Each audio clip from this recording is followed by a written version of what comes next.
All right, so Trump's tariff plan, the impact on global e-commerce. Welcome to another video, this time from the hotel room. So let's make it happen. Content we're gonna see in this video. I'm gonna get myself small in here. So, what is Trump's tariff plan? How these tariffs are gonna impact global e-commerce? Hidden consequences to give you something extra. What you must do now to protect your business, no matter if you have a 3PL in the US, if you're producing in the US, if you're manufacturing in the US, if you're drop shipping in the US. Let's talk about it. So, what to do now to protect that? What if you do nothing? And what would be an action plan? And then at the end, I'm going to reveal if I think this is truth or bluff. Like, is Trump playing a negotiation move, trying to gain bargaining power against Canada, Mexico, or China? We will see. I'll give you my opinion at the end. It's not as bad as it seems, or it could be bad. I don't know. Let's see. But let's get started from the beginning. So, what is this tariff plan? So, basically, increasing tariffs on imported goods is a typical strategy to protect national jobs and reduce dependence on foreign manufacturing, foreign goods. So, that'll be foreign goods from China, Mexico, and Canada in the case of the US. So, they want to reduce dependence on those countries through increasing tariffs. That's it. Now, what does it imply specifically? In the case of Trump, it's going to be 10% tariff on all imported goods, up to 60%, depending on type of good, but up to 60% tariffs on Chinese imports, 25% tariffs on imports from Canada and Mexico. Theoretically, we still don't know. This looks pretty bad, depending on for who, but it looks pretty bad. Now, the goal is, yes, I said before, force companies to manufacture in the US instead of relying on cheaper foreign products.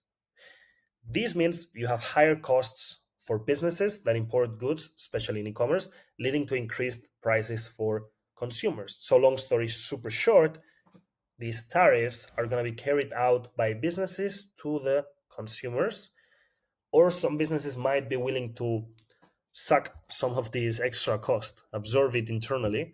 We will see. So let's see how this is going to impact e-commerce. Again, no matter if you have that 3PL in the US, drop shipping, I'm going to make specific cases for all of you. But let's see it. 5 scenarios. If you have a brand in the US, if you have a brand in the EU, Canada, or Mexico and ship to the US, if you do drop shipping from China, FBA, or print on demand. So let's see different scenarios. If you've got a brand in the US, short term, you're good. Tariffs are not going to affect you directly. But if you manufacture your product with raw goods from China, you'll still be affected.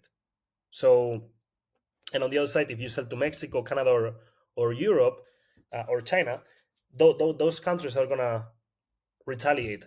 They will attack the US with tariffs as well to compensate for that.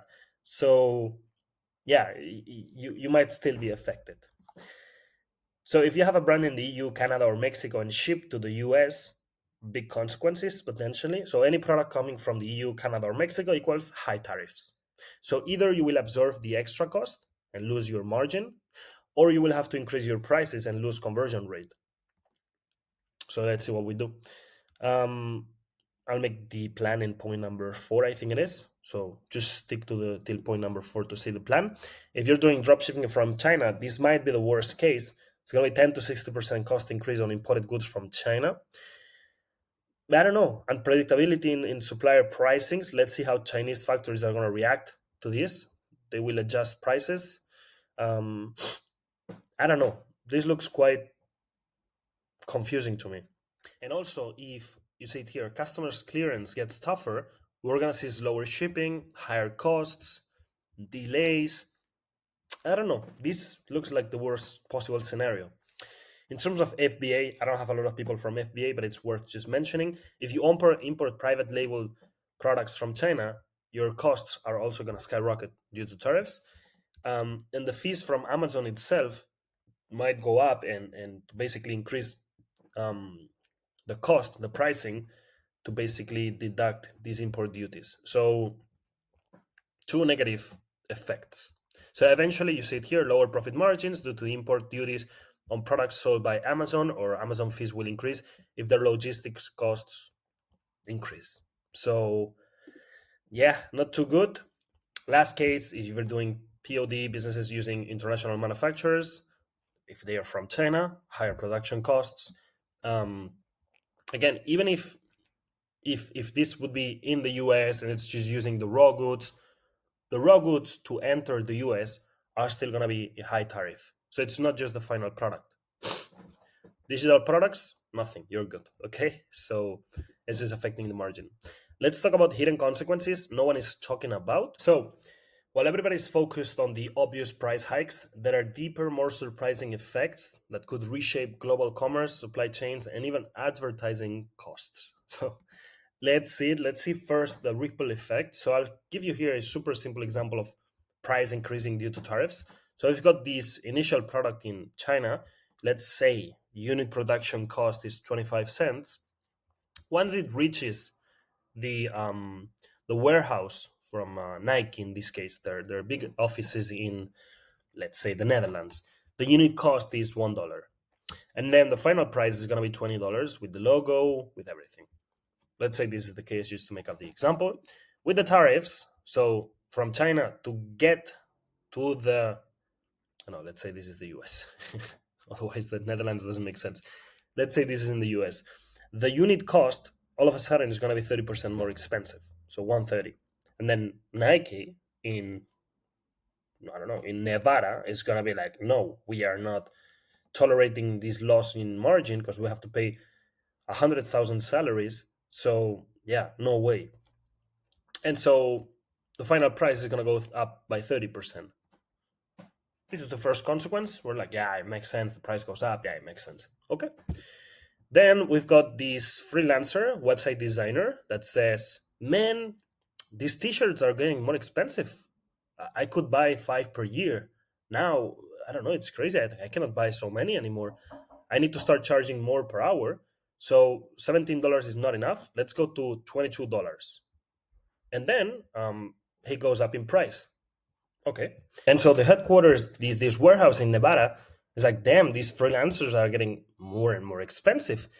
We want to keep them because we need them. We still want to work with this freelancer, but it's getting more expensive. We're not going to be able to hire those two new positions, this marketing manager and the project manager. We just cannot afford having these two new hires. And so Nike, they stopped hiring. Okay, interesting. And now this is the ripple effect. So when this goes at scale, a little thing um, cascades. So ripple effect. This might be a consequence. Effect on Facebook ads: higher final prices, lower conversion rate. This will be pretty clear until the market adapts. But in general, it's going to be lower conversion rate. That's going to be higher cost per acquisition. So two options, like either advertisers stop spending because it's not profitable anymore, or some advertisers will be willing to get new customers at a ROAS of 1. And I see this with supplement brands that have subscriptions. There are some brands that are willing to go at a acquisition of a new customer ROAS of like 0.8. So that makes the whole market just more competitive because the standard cost per acquisition in the market is going up. So what brands are willing to tolerate as CAC is going up, and it will go up with tariffs. So let's see what we do. We will see in future videos. Warehouse and fulfillment crisis. Amazon FBA, 3PL providers like ShipBob, Deliver, etc. They depend on cheap imported goods for the entire business model. So higher tariffs mean this is not so cheap anymore. So higher storage fees, imported inventory gets more expensive, moves slower due to weaker demand, but also what we said at the beginning with the customs. If the customs clearance is something lower and the US is checking like, okay, let me see if it says made in China or if I can see anything. If some people are trying to circumvent the system by shipping Chinese products to Chile and then from Chile they're shipping to the US, whatever. So it's just gonna get more inefficient and slower. Now, what you must do now to protect your business, let's see it. If you have a brand in the US, what is at risk? Higher costs for imported materials, packaging, and components, so raw goods, let's say, and possible retaliatory, like compensation of those tariffs from other countries. So it's the other way around. So if you want to sell to Mexico, then Mexico is going to be like, I'm also going to put a tariff on the US goods that are coming in my country, as they did to me. And so if you sell to Mexico, you might be facing tariffs. We will see. What you can do now, source more materials domestically to reduce dependency on tariff imported. So basically, source the raw goods nationally in the US, negotiate bulk deals with suppliers now before prices increase. So you could do a 1 year contract with a Chinese supplier at the current price. That would be smart. And then diversify revenue streams. So if you rely on international sales, start targeting US customers more aggressively. So you don't have to go and sell to Mexico. Extra tip, you want to check your supply chain contracts. So again, as I said before, lock in pre-tariff pricing. This would be a thing to look into if you're in this scenario. Interesting. Then if you have a brand in Europe, in Canada or Mexico, and you ship to the US, what is at risk? Higher import fees on every sale to the US customers. So US customers is just going to get more expensive and tougher. Shipping costs are going to go up, and that's going to make your products less competitive in the US market. So if you're competing with American brands, I think it's going to be tougher. So you will either have lower margin than American brands, or you will have higher prices, which is lower conversion rate. What you can do now, move your fulfillment into the US using 3PLs. So ship, Bob, deliver, and you avoid international import fees. Apply for tariffs exceptions. Some industries might qualify. I have no idea on this. And you want to adjust the pricing strategy. So bundle products to justify higher prices without scaring off customers. Or just split it. You absorb part of this tariff. If from the EU it's 10%, then it's going to be 5% less margin from you and 5% more expensive for the customer. That could be. So stuff to consider. No legal advice. I have no idea on this, but set up a legal US entity to make local fulfillment and logistics easier. That's it. Tax and stuff. If you do dropshipping from China, what's at risk? You might be paying 60% in tariffs, so profit margin is at risk. Chinese suppliers may increase prices unpredictably to compensate for tariff-related losses. I don't know what's going to be the reaction from Chinese manufacturers, suppliers, and stuff like that, but they're definitely going to be affected. Let's see how they react. What you can do now, find suppliers outside of China, so Vietnam, Turkey, or Mexico. Could be. Of course, China is the best, but let's see. Use a US-based dropshipping supplier. Here are a few examples. And you want to shift to high-ticket branded dropshipping. That'll be the other thing. Low-margin items will be hard to sustain. So if the product was your product was $19 selling price and you were buying for $2, and now all of a sudden it gets to that the fact that you're buying for $4 with CPA on Facebook, the moment the CPA goes up a little bit, you're lost. So extra tip, you want to test private labeling with non-Chinese suppliers. So Indian and Turkish suppliers might be the thing with low minimum order quantities. Faster shipping that China post tariffs. Like it's all about seeing how China reacts to these tariffs. If everything gets lower, more expensive, look into alternatives like what can we do? If you sell on FBA, what's at risk? Storage and fulfillment fees could go up by Amazon if they are affected. And if you import from China, tariffs will kill your profit margin overnight. So to do, check Amazon's new fee structure. Yeah, just pay attention to what they're saying about it. Test alternative suppliers now before price hikes hit in the market, and explore fulfillment alternatives like third-party 3PLs to compare costs. Just the main solution for everybody is just explore. Like just pay attention to the news, explore options, and then we will see the truth or bluff from Trump. Sorry. Extra tip, if your product is already in an Amazon warehouse, you have a pricing advantage over future sellers who will have to pay more for the same imports. So if you've got the cash flow for this, stock up. You will be more competitive than people when tariffs come in. If you've got 100,000 units in store, those 100,000 units will be super competitive in the marketplace. But that's like short-term thinking. But it's what it's going to be. Print on demand, same thing, increased costs. If you rely on international production, digital products, you're completely good. What you can do, again, switch to US, print on demand suppliers, increase your AOP, bundling digital plus physical products to offset costs. Which that's another thing. You could include a digital. Yeah, that's good. In the add to cart section, you can include a digital product like free 21-day program to offset the tariff. That's not bad, and then you're keeping the same price. That's good. Yeah, this is tip for print on demand, but it's too niche. What if you do nothing? What is going to happen?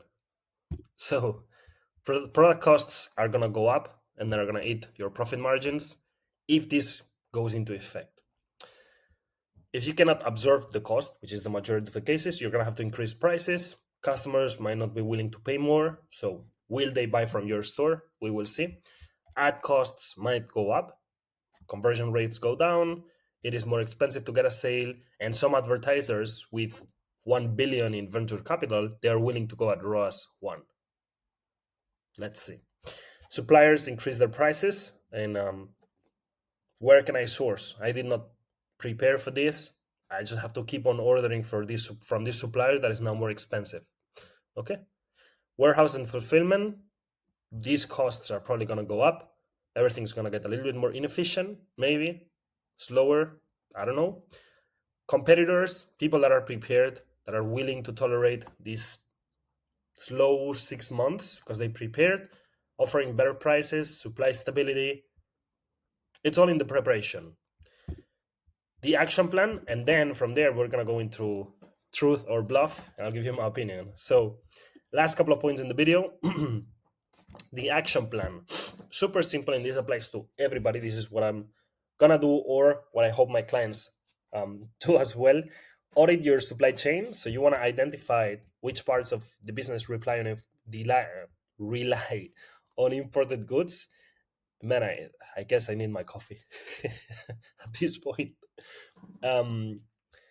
Basically audit the supply chain, see at what point I might have a bottleneck. Find alternative suppliers. So you want to maybe start testing manufacturers in Vietnam, India, Mexico, or even the US if the numbers make up for it, depending on price hikes. Optimize pricing and margins. This is potentially going to change if you're selling a lot in the US. So study this, prepare for higher ad costs. So join my program and become an advertising machine. Improve conversion rates, landing pages, and add creatives to counteract rising customer acquisition costs. Basically, if now you can afford a ROAS of 2, in the future you will need a ROAS of 2.5 to make the same money. That's it. Secure inventory and lock in supplier deals. If you can talk with them right now and secure a 1-year deal without considering these new prices with the old prices, that's going to be good as well. So yeah, truth or bluff. Is Trump playing a strategic game? As we all know, Trump is a super mega professional negotiator. He wrote The Art of the Deal, amazing book, #1 bestseller of whatever places. So he's a professional. Is this just a pressure move? Trump has a history of making big, aggressive announcements only to scale back or renegotiate later. Okay. Could this be a bargaining chip to force China, Mexico, and the EU and Canada into better trade deals? Maybe. Will these tariffs actually happen? If they're imposed, these tariffs could create major economic disruptions, especially for US businesses, but also from anyone, to be honest. In the past, Trump has sometimes threatened with tariffs and then walked them back after securing better terms. Okay, so looking at the past, this looks interesting. Could this be political posturing to appeal to his voter base rather than a really enforceable policy? So everybody who was voting for Trump, it was like protect the US, more national policies. workers in the US. We don't want to be replaced because a Chinese factory is producing cheaper, all of these things. So they voted for Trump. Now Trump has to keep his word. So is this political? Short-term election strategy? So the campaign, again, as I said, is built on America first. And so if he wins, will he soften the stance on once he's in office? No. So if this is a bluff, could businesses be overreacting and making costly decisions too soon? Like, of course, don't change all of your suppliers and cut your contracts. Don't do it, because it might be a strategy from Trump. So interesting times. I hope this was introducing to you on this tariff plan. Hopefully it was a good video. It was interesting. And yeah, guys, let's be prepared. Let's stay up to date with everything that Trump shares in this aspect. And yeah, best strategy is just be ready. Be ready, react fast, but with calculated moves. And I wish you the best. If you enjoyed the video, subscribe, hit the like button, give me some feedback on the comments, and I'll see you in the next video. Bye bye.